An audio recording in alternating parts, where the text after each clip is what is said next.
Hello friends, আজকে আমি দেখাবো আলু বেগুন দিয়ে ইলিশ মাছের ঝোল। দেখুন, ইলিশ মাছটাকে এইভাবে ধুয়ে টুয়ে হলুদ নুন দিয়ে মেখে নিয়েছি। ইলিশ মাছগুলো ভেজে নেব। তারপর আলু বেগুনটা কেটে রেখেছি, আলু বেগুনটা ভেজে নেব। এইভাবে ভেজে নেব হলুদ নুন দিয়ে। তারপর কালো জিরে দিয়ে তেজপাতা দিয়ে একটা ফোড়ন দিয়ে মশলাটা রেডি করে রেখেছি। আদা লঙ্কা পেস্ট করে এটাতে হলুদ দিয়ে দিয়েছি, নুন জিরে গুঁড়ো একটু লঙ্কা গুঁড়ো দিয়েছি, এভাবে দিয়ে দিলাম। এইভাবে ভালো করে এটাকে ভেজে নেব। তারপরে ভেজে রাখা আলু বেগুনটা দিয়ে দেব,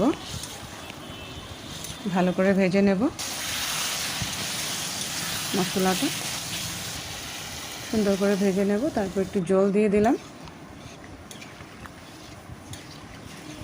জল দিয়ে তারপরে ভাজা মাছগুলো এইভাবে দিয়ে দেব।